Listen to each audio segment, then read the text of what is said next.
Queridos hijos, hermanos y hermanas en Cristo, ¿qué es lo que verdaderamente santifica un hogar? ¿Qué es lo que transforma 4 paredes y un techo en un templo doméstico donde habita la presencia de Dios? Y por el contrario, ¿qué es aquello que, introduciéndose subrepticiamente en vuestras casas, puede convertirlas en fortalezas de oscuridad, expulsando poco a poco la luz de Cristo? Estas no son preguntas retóricas para alimentar vuestra curiosidad, son interrogantes existenciales que tocan el núcleo mismo de vuestra vida espiritual y la de vuestras familias, y os prometo que antes de concluir esta reflexión, revelaré una verdad que muchos en el mundo contemporáneo consideran superstición medieval, pero que la experiencia milenaria de la Iglesia y la misma realidad sobrenatural confirman. Existen objetos que un verdadero católico no debe albergar en su hogar si desea vivir en la libertad de los hijos de Dios. Vivimos en una época de confusión espiritual sin precedentes. La fe y la razón, que en mi encíclica Fides et Ratio describí como las 2 alas con las que el espíritu humano se eleva hacia la contemplación de la verdad, han sido artificialmente separadas por el pensamiento moderno. Por un lado, tenemos un racionalismo extremo que niega toda dimensión espiritual de la realidad, reduciendo al ser humano a un mero conjunto de procesos bioquímicos.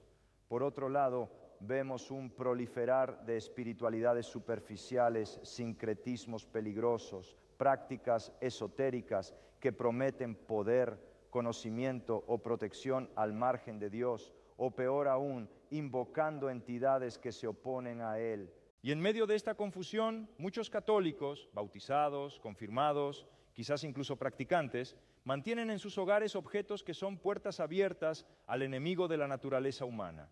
No lo hacen con mala intención. Muchas veces lo hacen por ignorancia, porque nadie les enseñó a discernir. Otras veces lo hacen por ingenuidad, creyendo que son solo cosas que no tienen importancia real. Y otras veces, esto es lo más doloroso, lo hacen porque su fe se ha debilitado tanto que ya no creen realmente en el poder de Dios, ni por tanto en la existencia de fuerzas espirituales que se le oponen. Permitidme ser absolutamente claro desde el principio. El mundo espiritual es real, los ángeles existen, los demonios existen, el cielo es real, el infierno es real, el purgatorio es real. Y en esta realidad espiritual existe una guerra cósmica entre el bien y el mal que se libra no solamente en dimensiones celestiales, sino aquí, en vuestras vidas cotidianas, en vuestros hogares, en vuestros corazones. Como escribió San Pablo a los Efesios, nuestra lucha no es contra carne y sangre, sino contra los principados, contra las potestades, contra los dominadores de este mundo tenebroso, contra los espíritus del mal que están en las alturas. Esta no es teología abstracta, es la descripción precisa de vuestra situación existencial. Y en esta lucha, los objetos materiales pueden ser, y de hecho son, portadores de influencias espirituales. ¿Por qué? Porque el hombre no es un ángel puro, somos seres encarnados, compuestos de cuerpo y alma, y precisamente por eso necesitamos mediaciones materiales para nuestras realidades espirituales. Por eso Cristo instituyó los sacramentos usando agua, pan, vino, aceite. Por eso la Iglesia utiliza sacramentales, agua bendita, crucifijos, medallas, escapularios. Estos objetos materiales, cuando son bendecidos y usados con fe, se convierten en canales de la gracia divina. Pero si objetos materiales pueden ser canales de gracia, ¿no podría también lo contrario ser verdad? ¿No podrían ciertos objetos ser canales de influencias negativas, de ataduras espirituales, de presencias malignas? La respuesta de la experiencia pastoral de 2000 años de Iglesia es un rotundo sí. Y aquí es donde debo hablaros con la autoridad que me fue conferida como sucesor de Pedro, aunque ya habite en la casa del Padre. Ciertos objetos no deben estar en un hogar católico porque son incompatibles con la presencia de Cristo. Empecemos por lo más evidente y, sin embargo, sorprendentemente común, los objetos directamente relacionados con prácticas ocultistas. Hablo de tableros de Ouija, cartas del tarot, libros de magia negra objetos utilizados en rituales de brujería o santería, amuletos de protección que invocan entidades espirituales ajenas al Dios verdadero. ¿Cuántos de vosotros en este preciso momento tenéis alguno de estos objetos en vuestra casa? Quizás los guardáis por curiosidad, quizás os los regalaron y no quisisteis ofender rechazándolos. Quizás pensáis que son inofensivos porque no creéis en esas cosas. Permitidme contaros algo que vi repetidamente durante mi pontificado cuando me encontraba con personas atormentadas espiritualmente. En casi todos los casos había habido contacto con el ocultismo, a veces un contacto aparentemente trivial, jugar con la ouija en una fiesta de adolescentes, consultar el tarot por diversión, participar en una sesión espiritista por curiosidad. Pero estas prácticas no son triviales, son puertas que se abren. Y cuando abres una puerta a lo oculto, no controlas quién entra por ella. El catecismo de la Iglesia Católica es absolutamente claro en esto. Todas las formas de adivinación deben rechazarse. El recurso a Satán o a los demonios, la evocación de los muertos y otras prácticas que equivocadamente se supone desvelan el futuro. La consulta de horóscopos, la astrología, la quiromancia, la interpretación de presagios y de suertes, los fenómenos de visión, el recurso a médiums encierran una voluntad de poder sobre el tiempo, la historia y finalmente los hombres, a la vez que un deseo de granjearse la protección de poderes ocultos. Están en contradicción con el honor y el respeto mezclados de temor amoroso que debemos solamente a Dios. ¿Entendéis la gravedad? No estamos hablando de supersticiones inofensivas. Estamos hablando de pecados contra el primer mandamiento. Estamos hablando de idolatría. Cuando recurres a estas prácticas, estás diciendo implícitamente que no confías en la providencia de Dios, que necesitas otros poderes, otros dioses que te protejan o te revelen el futuro. Estás violando el pacto exclusivo de amor que Dios estableció con su pueblo. No tendrás otros dioses delante de mí. Y estos objetos, una vez que han sido utilizados en prácticas ocultistas, quedan marcados espiritualmente. No son objetos neutros, han sido consagrados en una perversión diabólica del término a entidades espirituales malignas. Mantenerlos en vuestra casa es como mantener un sagrario del demonio en vuestro hogar. ¿Podéis pretender que el Espíritu Santo habite plenamente en un lugar donde también se le da espacio a su enemigo? Pero hay objetos menos, obviamente, problemáticos que también deben preocuparos. Hablo de ciertos amuletos y talismanes que se presentan como protección espiritual, pero que no tienen fundamento cristiano.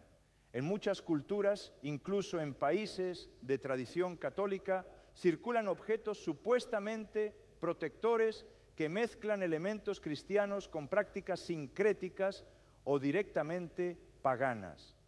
Una mano de Fátima aquí, un ojo turco allá, piedras con supuestos poderes energéticos, figuras de Buda o de deidades orientales utilizadas para la buena suerte.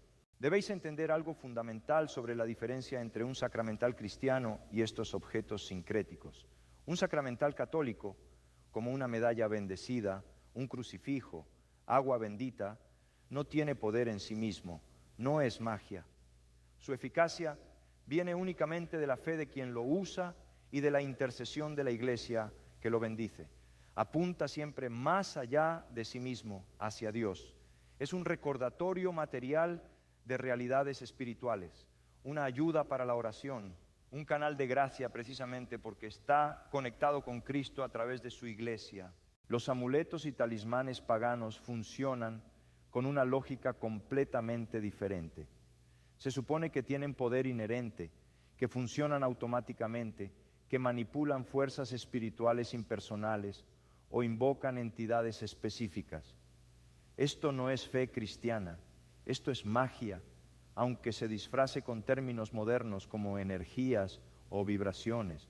Y cuando mantenéis estos objetos en vuestro hogar mientras profesáis ser católicos, estáis dividiendo vuestro corazón. Estáis intentando servir a dos señores y Cristo fue absolutamente claro. Nadie puede servir a dos señores. Debo hablar también de un fenómeno más sutil, pero igualmente peligroso.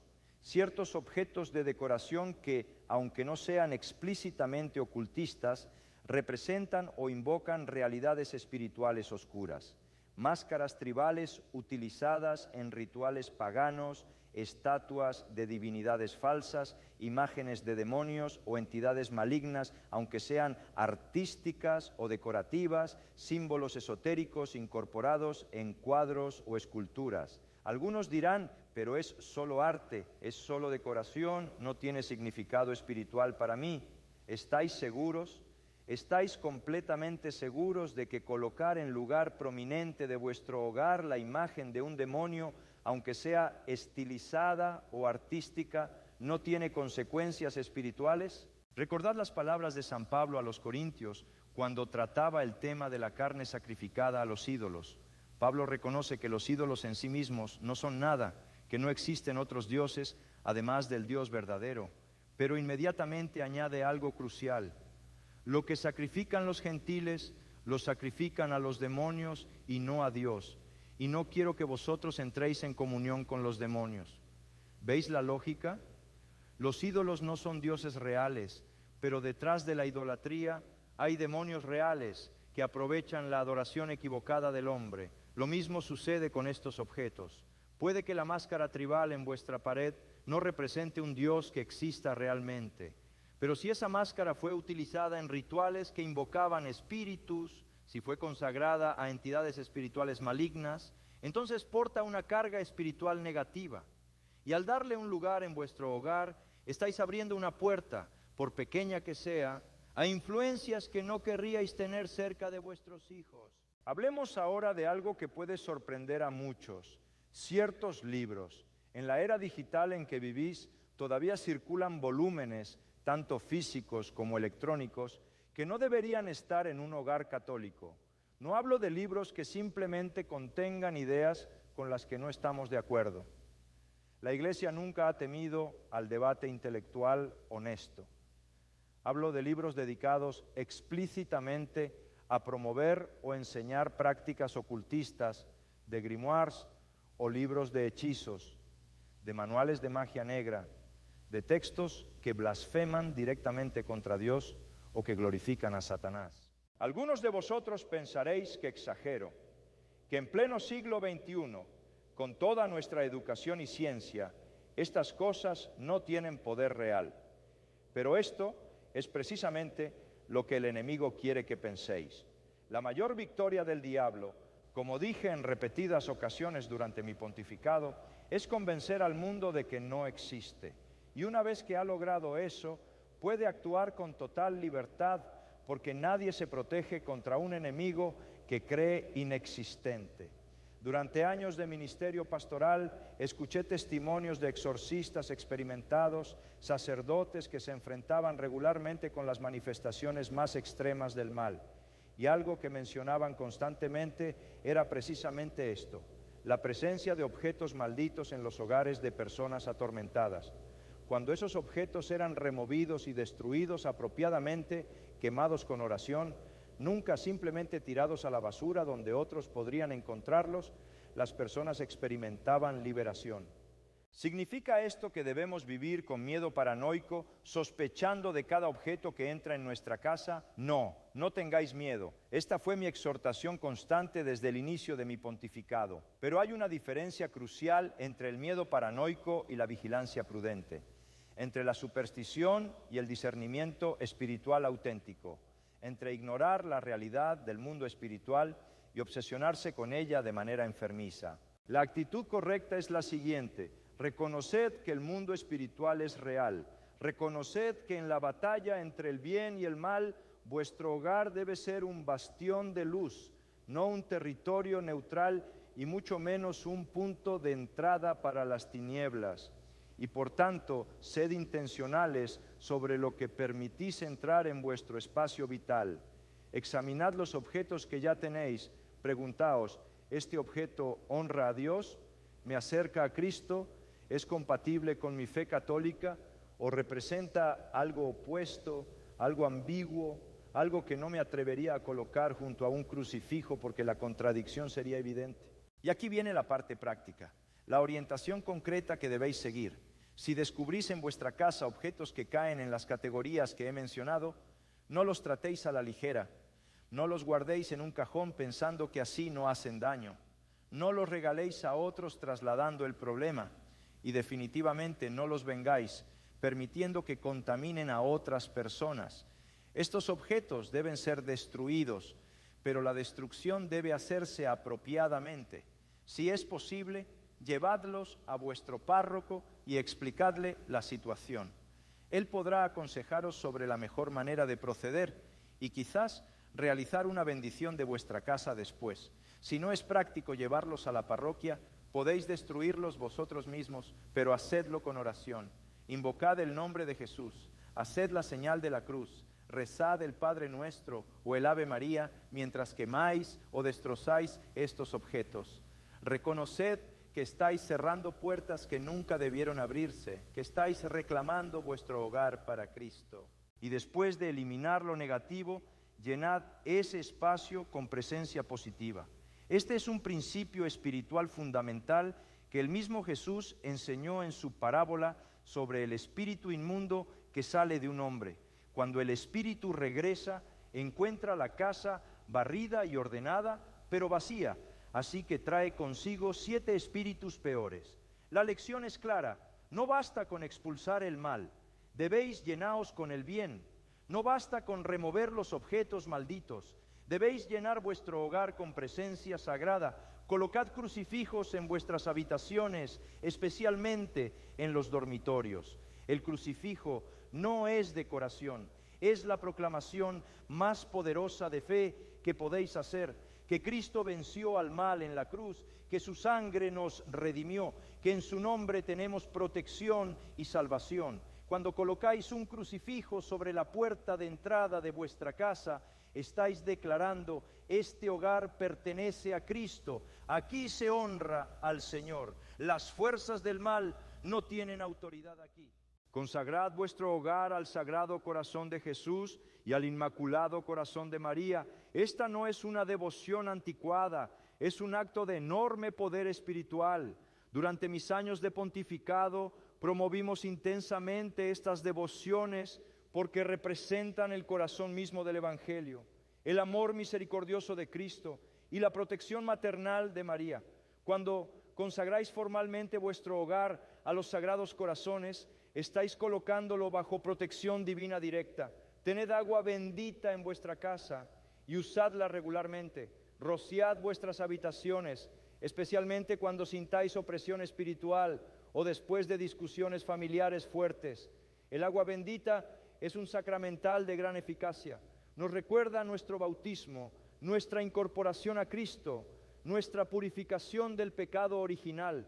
Cuando usáis agua bendita con fe, estáis invocando el poder de Cristo para purificar vuestro espacio vital. Rezad el rosario en familia. Ya lo he dicho antes, pero debo repetirlo porque es fundamental. La familia que reza unida permanece unida. Y el rosario específicamente es el arma espiritual que María misma nos ha dado para nuestra protección. Satanás tiembla ante una familia que reza el rosario con devoción. ¿Por qué? Porque en el rosario meditamos los misterios de nuestra salvación. Contemplamos a Cristo a través de los ojos de María. Nos sumergimos en los eventos que sellaron la victoria de Dios sobre el mal. Invitad a vuestro párroco a bendecir vuestra casa. La bendición de una casa no es un ritual vacío, es un acto sacramental por el cual el sacerdote, actuando en la persona de Cristo y con la autoridad de la Iglesia, consagra ese espacio para Dios, pide protección divina sobre quienes ahí habitan y expulsa cualquier influencia maligna que pudiera estar presente. Esta bendición debería renovarse periódicamente, especialmente después de mudanzas o de eventos espirituales perturbadores. Pero recordad siempre, ninguno de estos medios externos funcionará si vuestro corazón no está en gracia. La protección más poderosa que podéis tener es la gracia santificante en vuestra alma. Un alma en estado de gracia es un templo del Espíritu Santo. y donde habita el Espíritu Santo, el maligno no puede establecer dominio. Por eso, la vida sacramental es absolutamente indispensable. Confesaos regularmente. Recibid la Eucaristía dignamente y con frecuencia. Estos son los canales ordinarios de gracia que Cristo instituyó para fortaleceros en la lucha espiritual. Y ahora, queridos hijos, os revelo la promesa que anuncié al principio. No importa cuán comprometido esté actualmente vuestro hogar con presencias negativas. No importa cuántos años hayáis vivido en ignorancia, manteniendo objetos que nunca debieron estar allí. La divina misericordia es más poderosa que toda la oscuridad. El nombre de Jesús tiene autoridad absoluta sobre toda fuerza maligna. Y cuando vosotros, con fe sincera y corazón arrepentido, reclamáis vuestro hogar para Cristo, eliminando lo que no le pertenece y consagrando vuestro espacio a Él, sucede una transformación real. He visto esta transformación innumerables veces.